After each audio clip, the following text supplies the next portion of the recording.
Hello everyone and welcome to Shelby This Week. Low water pressure. We've got information on the construction that's causing this in your home and when it'll be over. And a wild chase. Dash cam footage from a police chase on the streets of Shelby Township. But first, the family of a Clinton Township couple found dead in their home is offering a $25,000 reward for information on who might have killed them. Nick Buckler is standing by with more on their tie to Shelby Township. Now, you probably know about the couple James and Christy McHugh who were murdered in their Clinton Township home last week. But did you know Christy was part owner of Accutech Manufacturing, a tool and die shop right here in Shelby Township? Accutech did not want to comment on the matter, but it does look like they're going to keep the doors open for business as they move forward. Nick Buckler, Shelby This Week. Thank you, Nick. The probable cause hearing for a well-known Shelby Township man facing child pornography charges is being postponed. 61-year-old Philip Frame was supposed to be in court, but has been hospitalized with no discharge date set. Frame was arrested at the beginning of the month and charged with several counts of possession of child sexually abusive material. He's also the target of a pending federal investigation. Frame is well known for being the former public relations representative for the Macomb County Board of Commissioners and for his PR work at Cobo. It's unknown what he's in the hospital for, but the hearing is rescheduled for late next month. And a 38-year-old man is back in police custody after sending officers on a chase through the streets of Shelby Township and into the city of Utica. Dash cam footage obtained by Shelby TV shows the second time police engaged in a chase with Dennis Poquette. During the first chase, police speeds reached over 70 miles per hour in a populated area, so the chase was terminated. But minutes later, cops pursued him on Van Dyke near 21 Mile. Poquette lost control, spinning off the road and into a parked car. He immediately surrendered to police and was taken to the hospital for minor injuries. Poquette, a habitual drug offender, was on parole. He's now facing fleeing and eluding charges. And police say drivers are causing a high number of accidents near local schools. Charlie Cadotto is in studio with more. Charlie, this is a real concern for everyone in the township. That's right, Kelly. According to police, accidents are quite common on 25 Mile near Eisenhower High School right before school starts and ends. And it wasn't difficult to see students breaking traffic laws. Take a look at one of the accident hotspots in Shelby. Students here at Eisenhower High School may be learning math and science, but they may need a lesson in driver's safety. We have our officers up there every day when school is getting out and getting in the morning and try to be a presence up there, a deterrence for the kids. Shelby police tell us teen drivers contribute to a large number of accidents in this area. They say parents need to warn their kids about possible dangers on the road. What parents have to do, what we'd like the parents to do, is continuously talk to their children about non-distracted driving, about slowing down, making sure their seatbelts are on. According to the Michigan Secretary of State, 1 out of every 5 licensed 16-year-olds will be involved in a car accident at least once in their first year of driving. Car accidents, of course, the leading cause of death among teens in the United States. Last year's accident at Stony Creek, which claimed the lives of 3 teens, an example of the consequences. I think the schools need to report any type of illegal activity or reckless driving, careless driving they notice, report it to our school resource officer so we can take action. Police want people to know their eyes are on local high schools, and they'll be handing out tickets left and right if they see drivers violating the law. Driving for teenagers should be a privilege and not a right, and the parents need to enforce that. For Shelby This Week, I'm Charlie Cadotto. So Charlie, the snow this winter is not going to make it easier. What can teens do to keep themselves safe on the road? Well, officials at AAA tell me all drivers, not just teens, should drive cautiously and slowly during snow. This means accelerating slowly, being careful with your brakes, and of course keeping your gas tank at least half full. We'll post a link to the entire list of tips on our Facebook page. Okay, thanks, Charlie. You might have noticed that your water pressure is low, but there's a reason for that. Construction is in its final stages on the new water main along 24 Mile. The Detroit Water and Sewage Department is installing the new one. In order to do that, crews need to reduce the water pressure in the area. Residents north of 23 Mile Road between M53 and Hayes will notice the difference, but department officials say crews are continuously working to increase the pressure as they go. The good news is it should only last about 1 more week. And Shelby Township and other cities in Macomb County are looking at a bright future. That's the main message that came across at the Leadership Luncheon, hosted by the Sterling Heights Regional Chamber of Commerce. Supervisor Rick Stathakis was joined by Utica Mayor Jacqueline Noonan, Sterling Heights Mayor Michael Taylor, and Dr. Christine Johns, the superintendent of Utica Schools. They talked about achievements they're proud of, the need for future leaders to step up, and goals for their communities. Our number one challenge for 2016 is going to be that community center. You know, we've been talking about building and renovating or doing something with what is right now the court, which needs to be fixed, the senior center, cable TV, and a library, all in that one building that was built in 1935 or whenever. That has got to be fixed. And we're going to tackle that project. We have an advisory board working on that now. But the major difference between what we've been talking about for the last 15 years and what we're doing now is we've actually made a transfer of $1.1 million at the end of 2015 for this project. We're about to make another transfer out of our capital improvements fund of $1.1 million again, first quarter of this year. And there's $600,000 in that savings account, which puts us at almost $3 million. And we may even be making another transfer in 2017. But the bottom line is we are going to fix that community center, whether we move it, whether we renovate it, whatever we do, something significant is going to happen in 2016, and we are very committed to that. And the members of the panel discussed things they feel need to change in state government. Mayor Noonan said, "Smart people who run smart cities know more than those in Lansing." You can watch the whole panel discussion in its entirety on Shelby TV. And still ahead, the murder that rocked Macomb County. Find out the details of the trial that's underway. And the Flint water crisis, how our local community is getting involved. So, I'm kind of new here, but I've noticed a trend. My human does this funny thing where she goes around and gets all my toys, and then she hides them in that basket by the door. It's like, hello, that's where you put it last time. You were the worst at hide and go seek.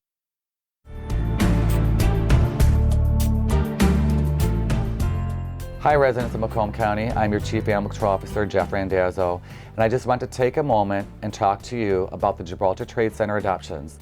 One, we're very thankful to Gibraltar Trade Center for allowing us to do adoptions, and ever since its inaugural grand opening on August 29th, we have adopted out more than 50 animals every Saturday from 10 to 2.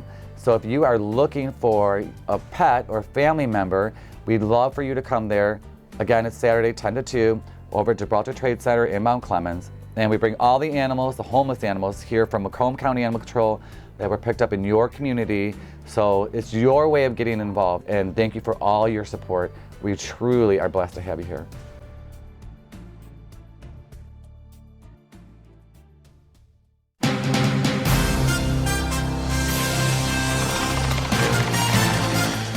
Welcome back. We have an update about new evidence in the April Millsap murder trial that's now officially underway. And Nick Buckler has been following this case closely. Yeah, actually, Kelly, many investigators are calling the murder that happened on the Macomb Orchard Trail back in July of 2014 eerily similar to that of the new Netflix original series Making a Murderer. By now, we have all heard about the murder of 14-year-old April Millsap on the Macomb Orchard Trail in July of 2014. She was out walking her dog when she was allegedly chased down by James Van Callis and killed. Witnesses place Van Callis on the trail at the time of the murder, as he had been seen riding his motorcycle up and down the trail. With the trial beginning this week, new evidence recovered from Millsap's fitness mobile app shows the route she traveled on that trail and at what speed.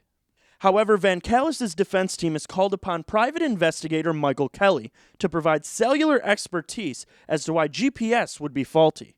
Kelly was featured on the Netflix original series Making a Murderer to manipulate 16-year-old Brendan Dassey into giving a murder confession without a parent or lawyer present in 2005. When it had been determined that Kelly would be involved in this case, the court had to find new jurors who were not familiar with his role on the show, as they feared their opinions would be biased based on his actions back in 2005. So Nick, what more are you hearing about the route that April took that night? Well, there's a lot of gray area about this route, according to Van Callis' defense team.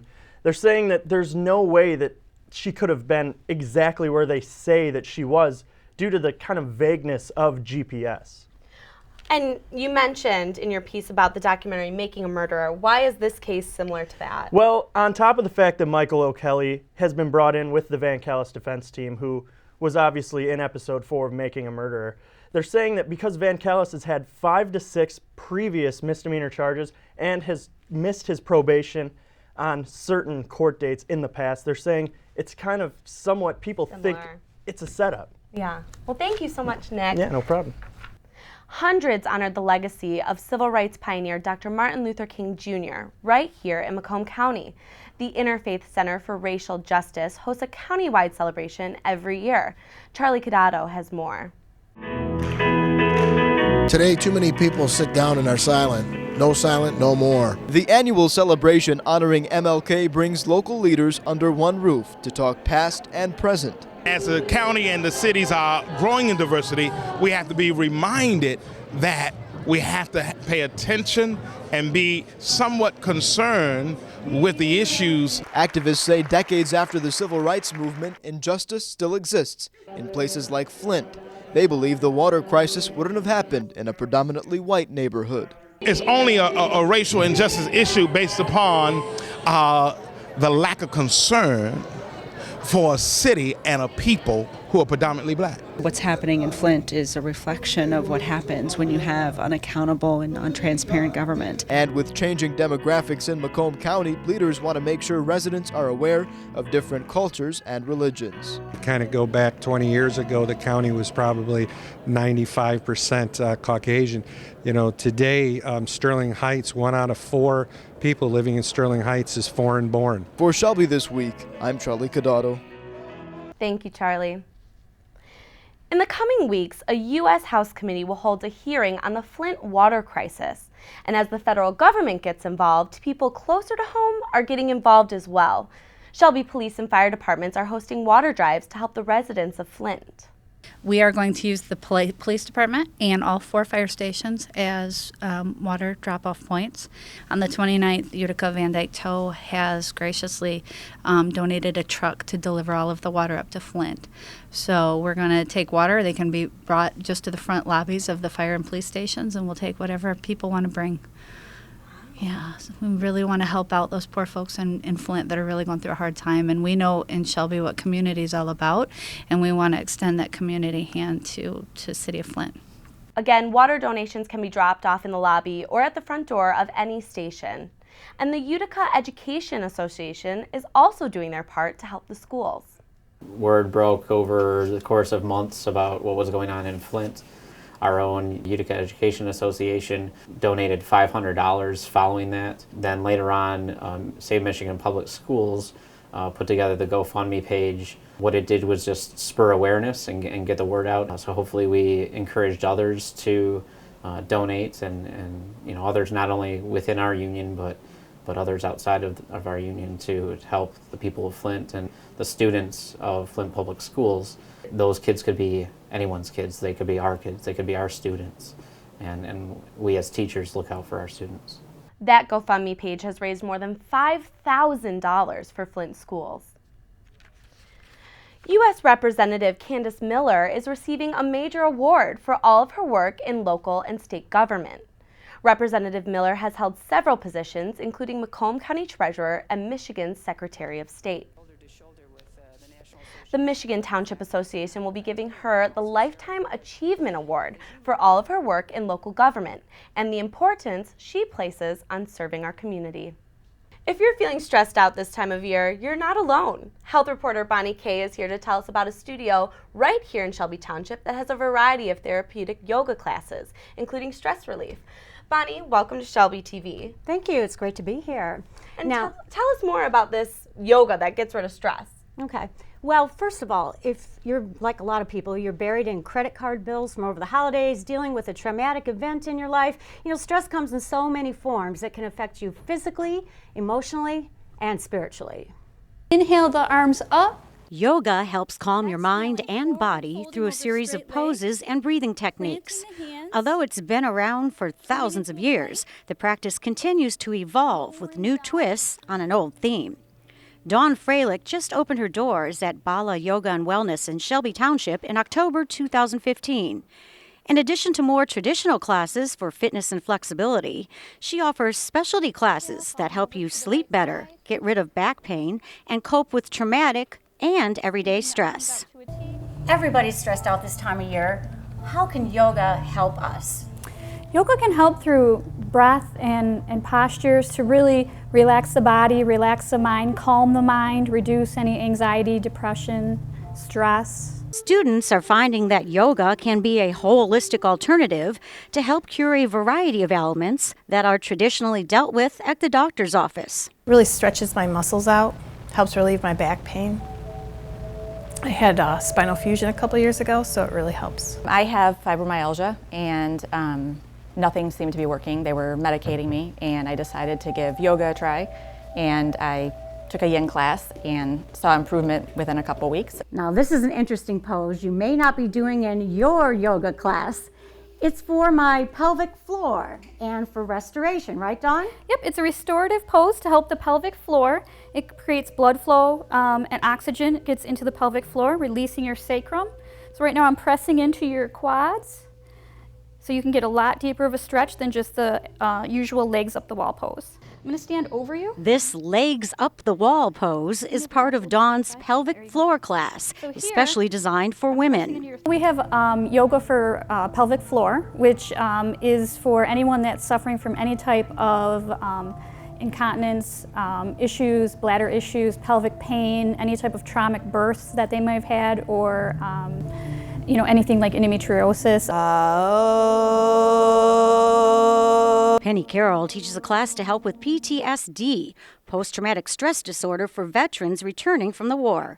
A vet herself, Penny says veterans returning to society need a way to reconnect not only with the community, but with their bodies. We start getting that agitation. So yoga helps to calm us down and bring us out of that condition where we are stuck in the fight or flight mechanism that our body has naturally to help us. But when we have been through a traumatic experience or through something like going to war, sometimes that mechanism gets turned on, so it's kind of like we have a broken alarm system. Yoga for stress relief classes are good for all ages and fitness levels, basically for anyone who is struggling to maintain a sense of calm and balance in their life.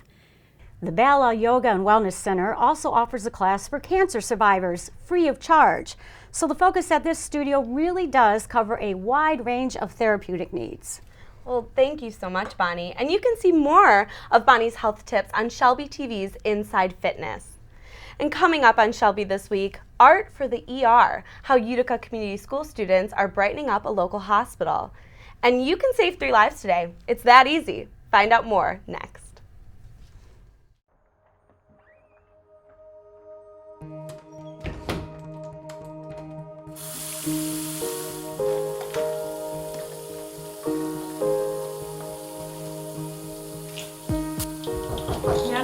Is everything okay in there?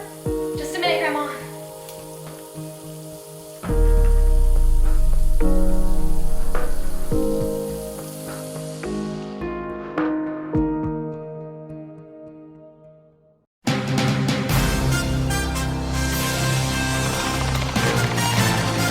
Welcome back. This month is National Blood Donor Month, and the American Red Cross is encouraging people to save a life by donating blood. All blood types are needed, but those with type O, B negative, and A negative blood are especially needed. Churches around Shelby Township have been holding blood drives for those wanting to donate. We're helping other people that need blood. We're helping the Red Cross. It's awesome. Red Cross is available everywhere. Life is pretty busy. We're all busy now, but all it takes is 30 minutes. I was in and out, and I didn't even have an appointment today. They happened to have a cancellation. I get to give some blood, and I'm sure someone will be able to use it. And your donation can help save 3 lives. All right, it's time to sign up. Registration is now open for the 26th annual Walk for Warmth, sponsored by the Macomb Community Action. The walk raises money to help low-income residents here in Macomb County with heat-related issues like paying utility bills and replacing broken furnaces. Participants can join in the family fun or the more competitive run for just $20. The event will take place on Saturday, February 27th at the Macomb Mall in Roseville. For more information, just head to our Shelby TV Facebook page. With your participation, thousands of our neighbors can be helped this winter. And when you think about visiting a hospital, you might imagine just white hospital beds and white walls. But students in Utica Community Schools are making sure that's not the case. Shelby TV visited the new Children's Hospital in Troy, where the students' artwork was on display. I liked cutting the glass and putting it on. It was really cool. The glass was all shiny and sparkly, and it was really cool.